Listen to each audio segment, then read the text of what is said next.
Before we get to the final 4 and 1, I want to tell you about a new segment we're going to be doing every single Friday. It's the Naismith Watch segment presented by Jersey Mike's, where Norlander and I are going to give you our top 3 candidates in this moment for the Naismith National Player of the Year award. At this point, in some seasons, I think the leader is pretty obvious. This season, I'm not certain that's true. Deadleg, I'll let you go first. If you were submitting a Naismith ballot today, what 3 names would you put at the top of your list?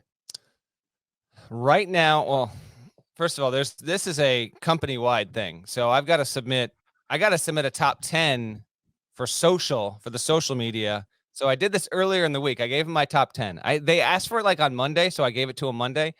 And then they ran it Thursday. And in between that, Illinois beat Wisconsin. So on Monday, I liked Johnny Davis ahead of Kofi Cockburn. And then Kofi Cockburn went out and had 37 points on 16 of 19 shooting and like 13 rebounds. And I didn't update my list. And then they posted it with the list I gave them. And then I got dragged in the IG comments because I had Johnny Davis. I do not have Johnny Davis ahead of Kofi Cockburn anymore. Gonna have to amend my process on this going forward. Can't have this many days between submitting my list and then that happened. I had one of those one time. I submitted a mock draft, and then the Instagram account, like the CBS Sports Instagram account, they're great. You know, it was a mistake any of us could make. I blame nobody. Sometimes mistakes happen, but they messed something up and had somebody going like number 1 or number 3 that just should not have been there. And I don't follow that stuff so closely. And I was getting dragged. Who is this idiot who has this person? I'm like, that's not what I got. I didn't do that. And then I had to like send an email off and be like, you got to do something about that. I'm getting killed over something I didn't actually do. Happy to get killed over things I do. Not that though. Happy to have your girl get taken. But when I want to be clear. I don't want my girl to be taken ever. I know. But if a bodybuilder takes your girl, what am I going to do about that? You better hope there aren't like really attractive, well-built men around the greater Memphis area who are diehard listeners to this podcast that feel like there might be an opening. That's all I'm saying right now. The good thing, I appreciated this when I was a young person. I had friends who would fight for me. One time a guy was trying to take my girl. I don't know if he actually succeeded. This was high school. And one of my friends was, I swear, this is the people I grew up with. He was like, we were at a party and they were like, hey, there's that guy. And I heard about what he was trying to do. And I said, yeah, whatever. It doesn't matter. And he was like, I'm gonna fight him for you. And I said, well, you don't have to do that. Next thing I know, he sucker punched the guy. Whole fight next to a bonfire. That guy was more interested in defending my honor than me. I'm the man who will fight for your honor. Yeah, that's Karate Kid 2, I think. Boom. That's where I was just. Karate Kid 2. Who did the song? It's not Bryan Adams. Is it Bryan Adams? No, it's not. It's I don't even know the artist. It is Chris Zabriskie. Didn't even know the song, don't know the man. This is the Jersey Mike's Naismith National Player of the Year segment. So here are my top. So anyway, I did a top 10, got a top 3, but I might also give you a couple bonus ones after we talk our top 3. Right now, again, if we had to vote today, I would say Kentucky's Oscar Tshibwe in the 1 spot. Kofi Cockburn of Illinois at number 2. And then I would say Ochai Agbaji of Kansas at 3. Because a week and a half ago, I would have had Ochai in the number 1 spot. But right now today, and this is a great season to do this, Parrish, because there are a lot of viable candidates. That's my top 3 right now. Got a couple more I'll mention in a second. But I like the fact that this literally could change on a week-by-week basis because guess what? It pretty much has been changing on a week-by-week basis over the past 5 or 6 weeks. What about you? As you mentioned Ochai, I go, man, should I have had Ochai? Like maybe. We agree on 2 of the 3. My number 1 is Oscar Tshibwe. Like at this point, he's averaging 16.1 points, 15.2 rebounds. For a team I got ranked 3rd in the top 25 and 1. So he checks every box. He's statistically awesome on a great team. Number 2, I've got Kofi Cockburn. I mean, just did a 37-12 game. And went over Wisconsin, 22.1 points, 11.6 rebounds. For a team I got ranked 15th in the top 25 and 1. And number 3, I've got Johnny Davis, 21.4 points, 8.3 rebounds. for a team that I've got ranked 16th in the top 25 and 1. He wasn't great in Wednesday's loss at Illinois. Just 5 of 19 from the field, 1 of 5 from 3, but he still had 22 points and 15 rebounds in that game. Really nice rebounder for a 6'5" guard. He's grabbed 15 rebounds in each of Wisconsin's past 2 games. To me, what's interesting about this, and it can maybe expand into a larger conversation. So my top 2 for National Player of the Year, and I believe yours as well, Oscar Tshibwe and Kofi Cockburn. Neither one show up on mock drafts.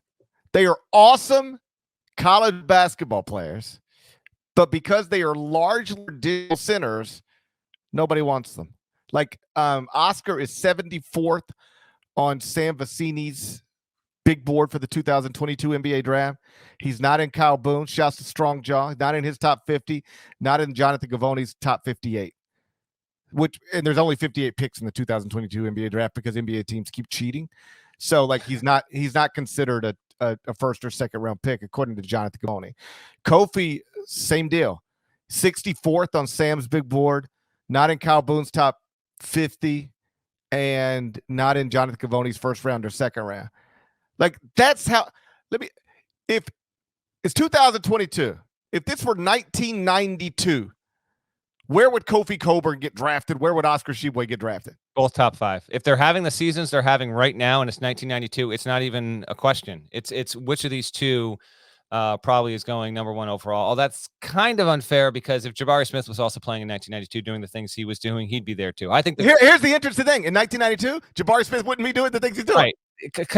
Completely fair. That's right. You wouldn't expect Jabari Smith to be doing what he was doing in 92, whereas Kofi and Oscar would have the same games because this is how they play. Now Seth Davis tweeted something about this, I think Thursday or Wednesday, and I do agree with him. He likes the fact that college basketball does have this because it gives it a little more spice, a little more variety. You have a true big man that, yes, is limited to a certain extent to the point where not projected to be first-round NBA picks and maybe not second-round picks, but I like this very thing about college basketball. I like how different styles make for really compelling fights, and Illinois doesn't solely rely on Kofi, but he's their best player. In fact, I think Illinois is a fun potential Final Four dark horse here in early February because of the different kind of playmakers it's got on that team and how well it's comprised, and they're finally getting healthy. But it is interesting. But yes, so we agree. Those are 1, 2. You went with Davis. I would have Davis in my top. I would have Davis 4th. And just real quick on this, once you get to 5, there's a lot of candidates, and there's still guys that can jump up. Jabari Smith is in there, but like Walker Kessler's also been awesome. So I don't know. And it's important to remember being a very good player on a highly seeded team helps you. It doesn't absolutely have to be that way, but generally speaking, the National Player of the Year tends to come from someone on a top 10 level kind of team. So my number 5 right now, you know who it is? I'd go Jaden Ivey. Because he's been better as of late than I think Trevion Williams is Purdue's most important player. But Jaden Ivey is averaging 17, 5, and 3. He's been really good as of late. Now, Zach Edey's also awesome, but Ivey's shooting 43.6% from three-point range, 51% inside the arc there. A reliable free throw shooter. O rating at KenPom of 118. They've got 3 awesome players who are going to be under All-American consideration. But because Purdue right now is 19-3.